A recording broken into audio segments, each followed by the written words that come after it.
Nous sommes ravis de vous savoir au rendez-vous de l'actualité cette mi-journée sur Canal 3 Bénin. Voici le sommaire. Face à l'inflation observée dans les marchés du Bénin depuis la mise en place du cordon sanitaire, le gouvernement réagit et menace de sanctionner les commerçants véreux ou indélicats. Mais dans le rang de ces derniers, l'on tente de justifier cette surenchère. C'est du moins le constat fait par l'une de nos équipes de reportage, un constat qui porte les griffes de Clément Tchadé et d'Er Hunkwevi que vous suivrez dans ce journal. Les gestes de solidarité nationale se poursuivent au chevet du gouvernement dans la riposte contre la pandémie du coronavirus. Hier vendredi, le club de direction des services informatiques a aussi apporté son soutien aux efforts de l'exécutif avec une contribution financière. La cérémonie de remise de chèques a eu lieu dans les locaux de la Direction générale du Trésor public et de la comptabilité. Et puis en fin d'édition, nous irons voir le génie créateur d'un enseignant à l'Institut national de l'eau de l'université d'Abomey-Calavi. Dr Flavien Edia Dovonou a conçu des distributeurs automatiques de gel pour faciliter le respect des mesures barrières contre le Covid-19 et pour mieux comprendre les conditions de fabrication de ces dispositifs et leur mode de fonctionnement. Nous avons fait une incursion dans l'atelier de l'inventeur, un atelier implanté à Hueto, dans la commune d'Abomey-Calavi. Voilà pour le sommaire. Bien bonjour et bienvenue au 13h. Face à l'inflation observée sinon dans les marchés béninois depuis la mise en place du cordon sanitaire, eh bien le gouvernement tape du poing sur la table. Plus loin, il menace de sanctionner les commerçants véreux seulement. Nombre d'entre eux tentent toujours de justifier la surenchère. Du coup, une interrogation, comment les autorités comptent-elles arrêter la saignée? Clément Tchadé et Eder Hunkwevi ont enquêté. Regardez. Les prix de produits alimentaires et autres de première nécessité en pleine hausse en cette période de crise sanitaire du Covid-19. Une spéculation que les autorités gouvernementales comptent stopper. Ceci par ce communiqué du ministère en charge du commerce qui rappelle à l'ordre l'ensemble des commerçants exerçant sur toute l'étendue du territoire national. Pour le directeur général du commerce, l'État ne saurait tolérer une telle situation qui pourrait essouffler et surtout fragiliser le panier de la ménagère. On a déjà commencé par constater sur le marché qu'un certain nombre de produits ont commencé par augmenter de prix. Il y a plusieurs éléments qui peuvent influencer le prix sur un marché. Soit le produit est rare et le prix grimpe, soit nous sommes dans une situation où le coût de revient du produit est beaucoup plus élevé que le prix habituel. Certains ont commencé par profiter de cette situation pour ne pas se limiter à l'augmentation qui est raisonnable. Dans les différents marchés où sont exposés les produits concernés par cette inflation brutale, les commerçantes confirment la hausse des prix et se justifient. Tout est cher, même si nous aussi on veut partir, on part pas pour acheter, on augmente sur tous les marchandises et on ne sait pas quoi faire. Les maïs aussi là, ils ont augmenté les prix sur ça, avec les autres produits aussi. Oui, comme haricots ou bien riz. Oui, si on veut acheter du riz maintenant, il dit que les babas qui nous vendent ça, il dit que tout est cher. Bon, moi, je veux dire à l'État de savoir faire pour nous, quoi. On n'a qu'à dire quelque chose pour que on va payer les trucs moins chers. Pour les autorités, les raisons évoquées ne suffisent pas pour créer de la surenchère sur ces produits de première nécessité issus de la production locale. D'abord, je tiens à rappeler que la mise en place du cordon sanitaire n'a pas empêché ou interdit la circulation des marchandises. À partir de ce moment, je ne vois pas quel est l'impact de ce cordon sur ces produits. Il faut qu'on voit quel est l'élément qui vient impacter négativement le maïs, le riz local, le gari, l'haricot ou les fruits. Le ministère en charge du commerce reste formel et entend désormais appliquer les dispositions réglementaires qui encadrent l'activité commerciale au Bénin. Mais les vendeuses des marchés avancent que d'autres réalités du moment les obligent à être instables en ce qui concerne les prix. Toute la population dit qu'il n'y a pas l'argent, le pays est trop sec. Donc à travers de ça, nous-mêmes, on a des difficultés à notre niveau. Oui, on a augmenté les prix parce que les chauffeurs aussi augmentent le transport, car il n'y a pas la voie pour passer. Les cordons sanitaires ont fait que le prix s'est augmenté. Malgré la décision de l'État, la police nous bloque au niveau du cordon. Les sanctions sont là. La loi 90 parle des sanctions au cas où un commerçant se retrouverait dans une situation d'infraction. Et quand nous allons mettre la main sur quelqu'un, vous savez, ce n'est pas le ministère qui gère les questions juridiques. On va le confier au procureur. Je veux demander à tous ceux qui veulent profiter de la situation pour faire de la surenchère, de ne pas se donner à cette pratique-là. L'appel est ainsi lancé. Les commerçants, au risque de ne pas tomber sous le coup de la loi, sont donc tenus de se conformer à cette disposition pour aider eux aussi les populations à faire face à cette période difficile de crise sanitaire. Voilà, les commerçants indélicats sont donc prévenus. Nous allons rester avec nos reporters Clément Tchadé et Der Humpévi qui vont nous montrer maintenant les effets de ce cordon sanitaire justement sur le secteur économique. Ces impacts évoluent à la vitesse de croisière au quotidien avec comme corollaire la mévente, même pour ce qui concerne les produits de première nécessité. Dans ce document qu'il nous propose, vous allez voir que la filière tomate par exemple est totalement plombée avec de lourdes pertes pour les femmes commerçantes. Regardez. Des tonnes de tomates pourries, des millions de francs CFA perdus après le point hebdomadaire. Entre le prix d'achat et le prix de revient, un véritable casse-tête auquel sont soumis au quotidien les commerçants des différents marchés du Bénin. Et pour cause, les effets de la mise en œuvre du cordon sanitaire sur les activités économiques. Dans cette partie de Dantopa, le plus grand marché du Bénin par exemple, les pertes sont en pleine progression. Nous avons accumulé des dettes. Je ne peux même pas tout vous dire. Depuis l'avènement du coronavirus, nous vivons avec des problèmes dans notre secteur. Nos marchandises sont restées sur les voies. Ce que moi j'ai acheté à 2 millions, à peine j'ai trouvé 500 000 francs CFA. Depuis qu'ils ont fermé les frontières, ils ont dit à la population de ne pas sortir. Vraiment, on ne sait même pas comment nous allons nous exprimer. On a des problèmes. Les tomates sont restées dans le marché, la mévente est arrivée de telle manière que nous sommes maintenant endettés et on ne sait même pas par où on va passer pour pouvoir payer ces dettes-là. D'un marché à un autre et d'une commerçante à une autre, le bilan des dégâts s'alourdit. C'est le cas chez ces revendeuses du marché de Kokokoji qui craignent déjà le pire. Même chose. Elle est dormi 4e jour.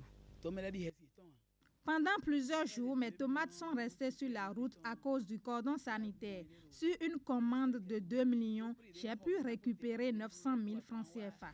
Nous sommes à 55 000, mais ça va 15 000 le panier.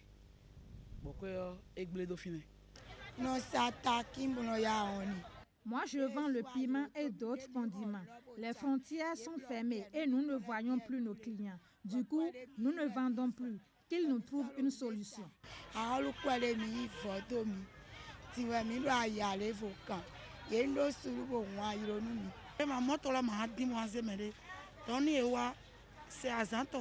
Comme les voitures ne passent plus entre certaines communes, si un client arrive aujourd'hui par exemple, il revient après une semaine. En dehors des vendeuses de tomates, les commerçantes d'autres produits de première nécessité sont frappées elles aussi de plein fouet par les conséquences du cordon sanitaire. Si au niveau de certains stands on cherche à rééquilibrer les prix, d'autres préfèrent éviter l'inflation. Tout est devenu cher, le piment, sésame, tout est cher à cause des nouvelles réalités. Que les gens arrêtent de penser que c'est par notre volonté que les produits coûtent cher. C'est depuis nos sources d'approvisionnement. Est-ce qu'on peut augmenter le prix? D'autant plus que les gens ne sortent pas. Augmenter ou pas, les gens ne sortent pas. Donc c'est resté comme ça. Et vous savez que la tomate est une denrée périssable. Quand elle commence par périr, pas pourrir du moins, ça vient un peu tard. Sur les 110 tonnes de tomates qui arrivent à Dantokpa, à peine 70 tonnes sont récupérées. Est-ce que si l'État peut nous accompagner, si l'État peut accompagner ces bonnes femmes-là, ce serait très bon. Elles sont en association. Face à cette situation économique qui vient plomber les activités génératrices de revenus, les femmes de différents marchés appellent les autorités au secours. Que les banques et les SFD trouvent le juste milieu des choses. En tout cas, nous faisons confiance à nos autorités.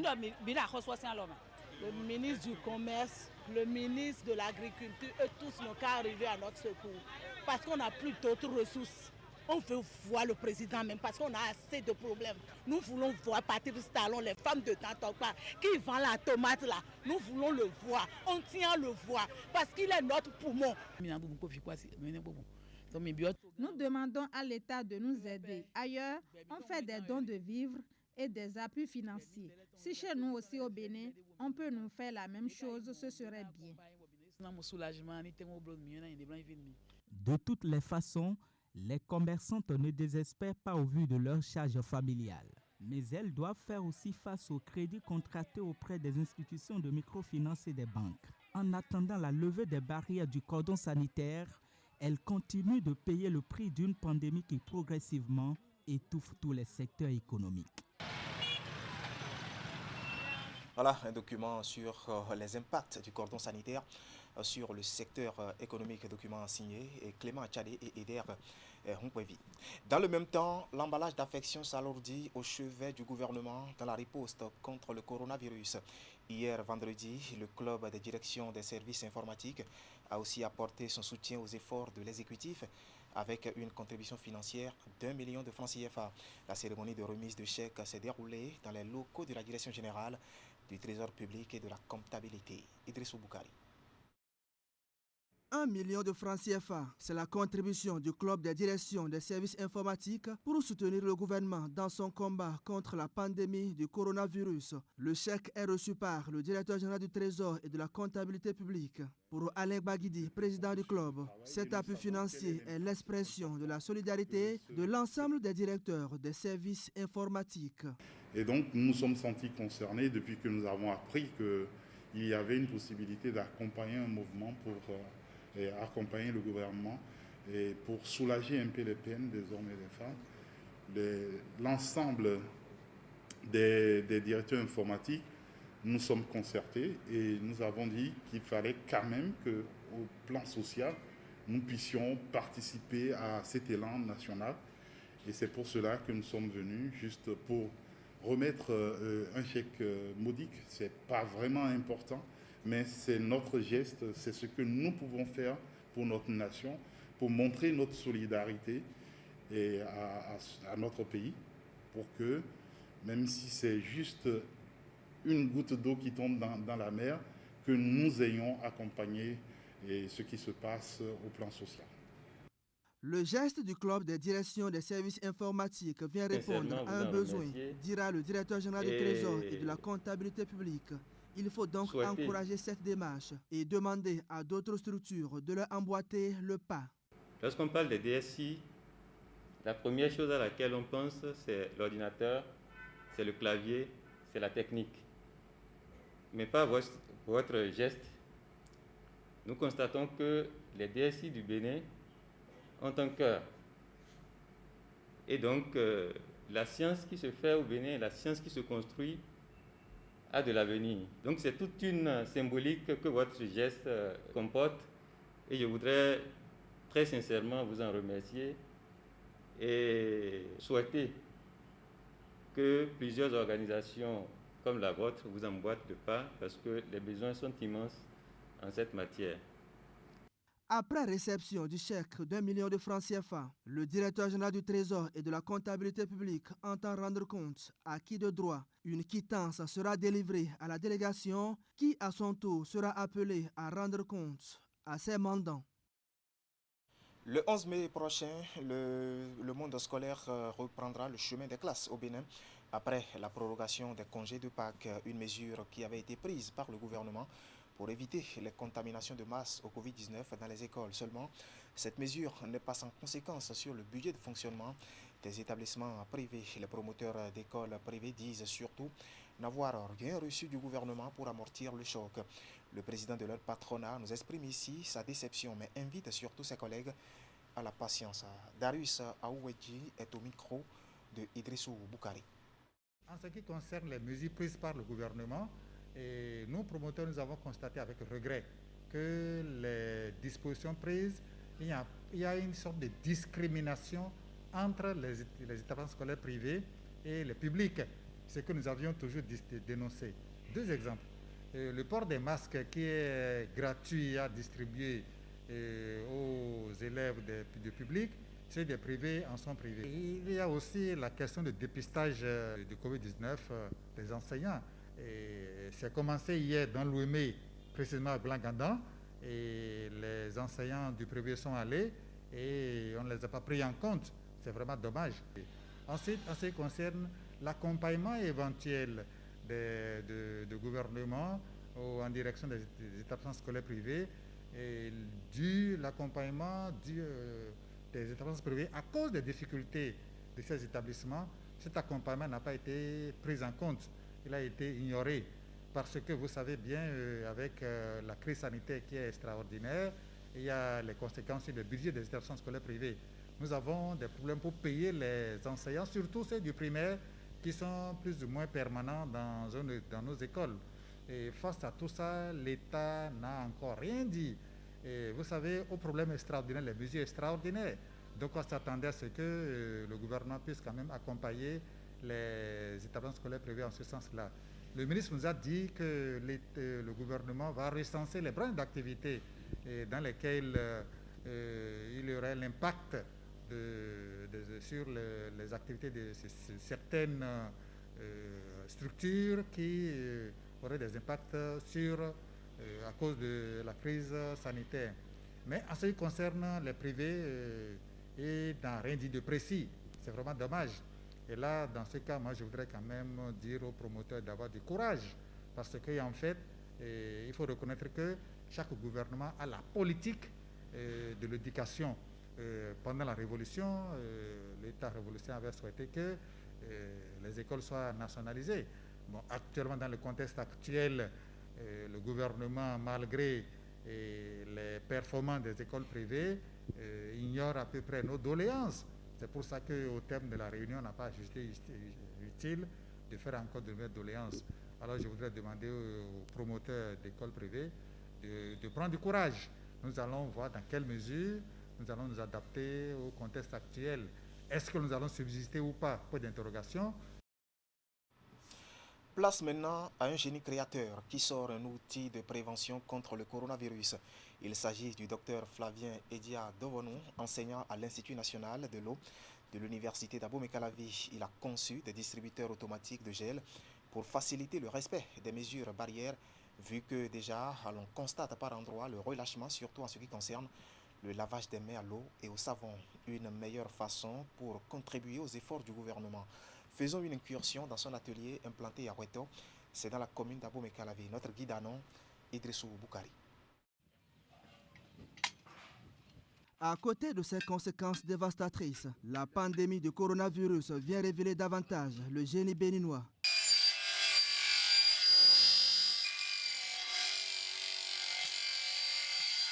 Se laver les mains à l'eau et au savon ou se désinfecter les mains à l'aide d'un gel hydroalcoolique, c'est l'une des mesures barrières recommandées par les autorités sanitaires pour lutter contre le Covid-19. Mais il y a des risques de contamination dans l'utilisation publique de gel si l'on ne prend des précautions. C'est la réflexion menée par cet enseignant de l'Institut national de l'eau de l'université d'Abomey-Calavi. Je suis allé quelque part, dont j'étais le nom, et j'ai vu un gardien, et lui, il est debout, il a le distributeur en main, et il le sert à tout le monde. Après, je suis reparti voir, je suis reparti dans la même zone, j'ai vu le même gardien, il dormait, et il a laissé le dispositif sur la table. Et tout ce qui passe, chacun touche au bocal du dispositif et se fait servir par le gel. J'ai dit c'est dangereux, parce que ce faisant, nous risquons de nous contaminer. Je ne sais pas celui qui est passé avant moi, son statut. S'il est malade du coronavirus et il touche le bocal avant moi, la probabilité pour que je sois contaminé par le coronavirus est très élevée. C'est ça qui m'a amené à réfléchir, à penser à un dispositif où le gel est là, personne ne va le toucher, mais tout le monde peut se faire servir facilement. Se faire servir facilement sans prendre le risque de se faire contaminer. Après donc plusieurs semaines de réflexion, le docteur Flavien Dovonon sort de son laboratoire un résultat appréciable. Des distributeurs automatiques de gel avec un mode de fonctionnement facile et économique. Et celui qui veut se faire servir le gel, quand il vient, il ne touche à rien du tout. Il vient seulement, il appuie la pédale et il a 1 ou 2 gouttes de gel dans sa main et il continue son chemin. Le second modèle que je vais vous exposer, il est ici. C'est le distributeur de gel qui fonctionne aussi sur la base de pédales pour pouvoir se faire actionner. Alors, il a un réservoir de capacité 2 litres de gel et il fonctionne avec la pédale, comme je viens de le dire. Et dès que vous appuyez la pédale, il vous fait servir le gel. Comme vous le voyez, il est électronique et il fonctionne sur la base d'une batterie qui a une autonomie de 10 heures. Il fonctionne sur la base de courant 220 volts parce que la batterie se fait charger par le courant. Et il a des panneaux solaires. Si vous avez des panneaux solaires, donc un endroit où il n'y a pas le courant, avec les panneaux solaires, nous avons prévu aussi la source d'alimentation pour le faire fonctionner. C'est un distributeur automatique en ce sens que c'est réglé de telle sorte que dès que il voit votre main, un signal se déclenche et le liquide se met à couler dans votre main. Avec son équipe composée de vitriers, de soudeurs, d'électriciens, d'électroniciens, de plombiers et de peintres, le docteur spécialiste en management environnemental et de qualité des eaux apporte son savoir-faire à la lutte commune. Son objectif est d'apporter sa contribution aux efforts du gouvernement pour rompre la chaîne de propagation de la pandémie. L'objectif visé par ces 3 inventions, c'est de lutter vraiment contre le coronavirus. C'est de faire un gain de temps lorsque nous voulons désinfecter nos mains. L'objectif visé, c'est que n'importe où nous sommes, nous puissions avoir le dispositif nécessaire sous la main pour pouvoir être protégés contre le coronavirus au Bénin. Au-delà d'une contribution à la lutte contre la crise sanitaire, cette initiative crée d'emplois aux jeunes artisans qui étaient impactés par les conséquences économiques de la pandémie.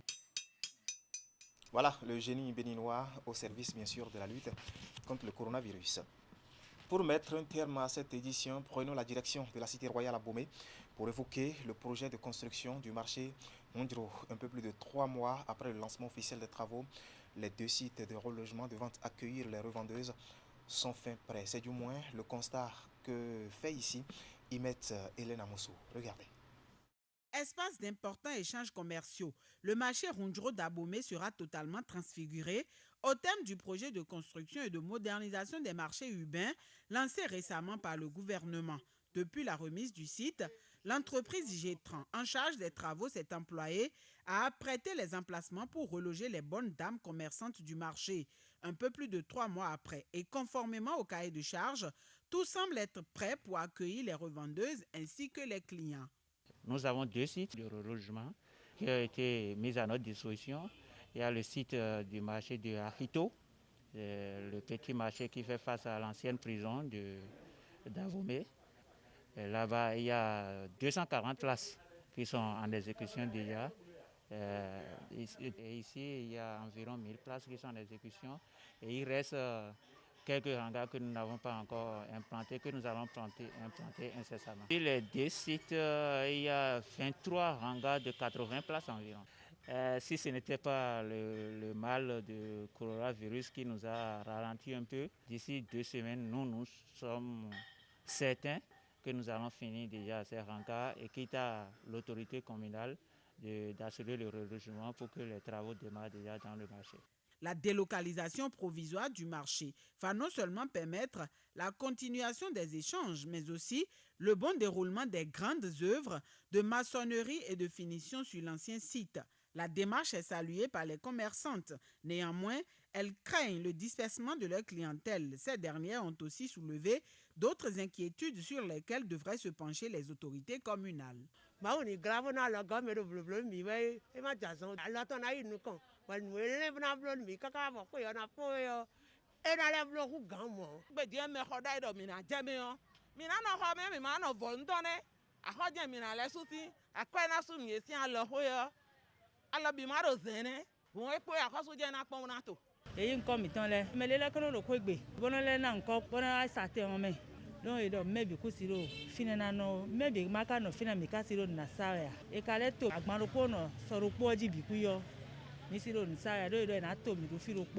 Au terme des 15 mois du délai contractuel, le marché Rundjo d'Abomey sera porté aux normes des grands espaces commerciaux.